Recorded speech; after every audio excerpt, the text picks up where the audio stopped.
Hear it. Say it again, please. Yeah, if the community board opposes an application for a liquor license, then by definition it must go before the full board. The full board of who?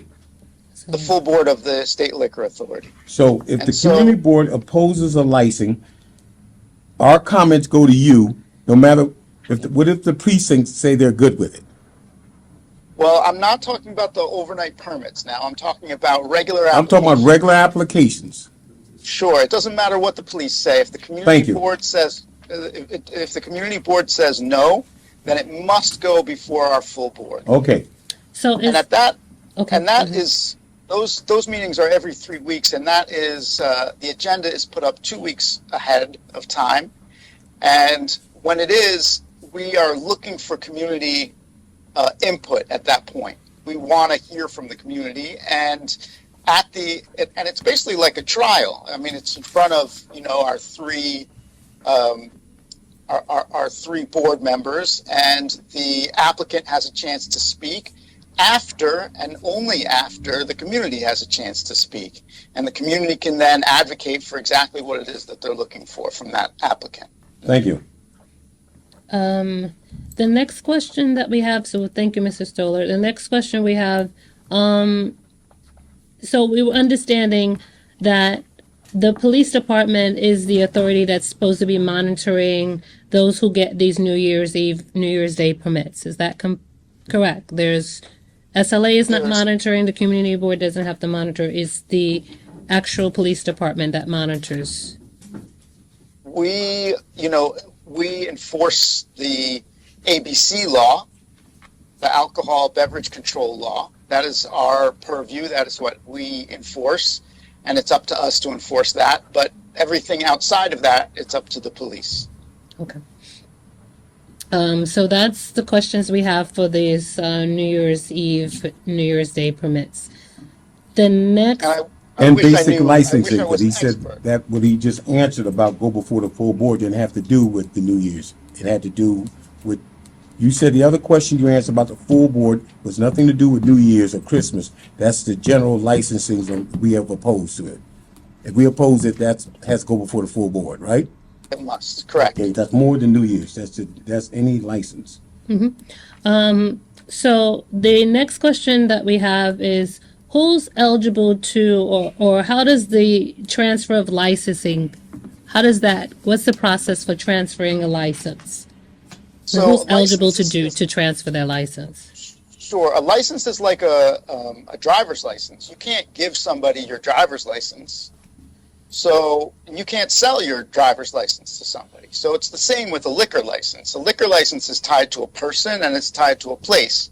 And it must stay with that person and that place. If the person changes, they need to apply. If the location changes, they need to apply. Both of those are the case. Now, there's one exception to that, and that is for a liquor store. Liquor store, you can sell the business and change the ownership. But other than that, you cannot sell a liquor license, just like you can't sell your driver's license.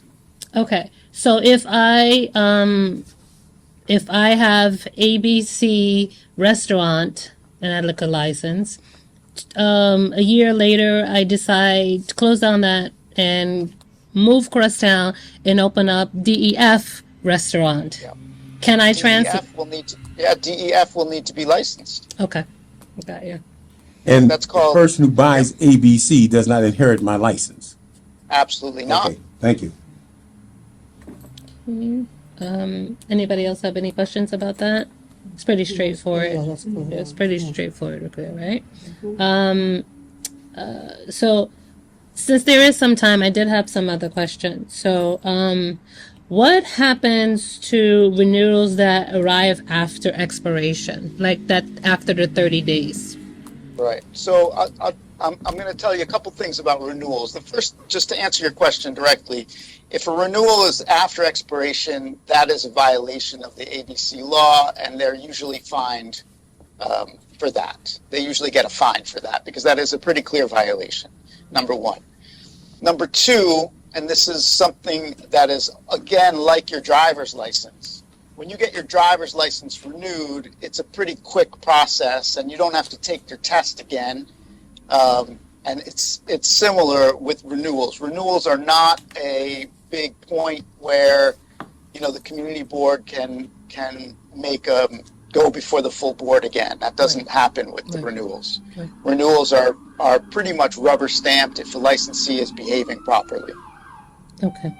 If there's no police thing, what about the renewal?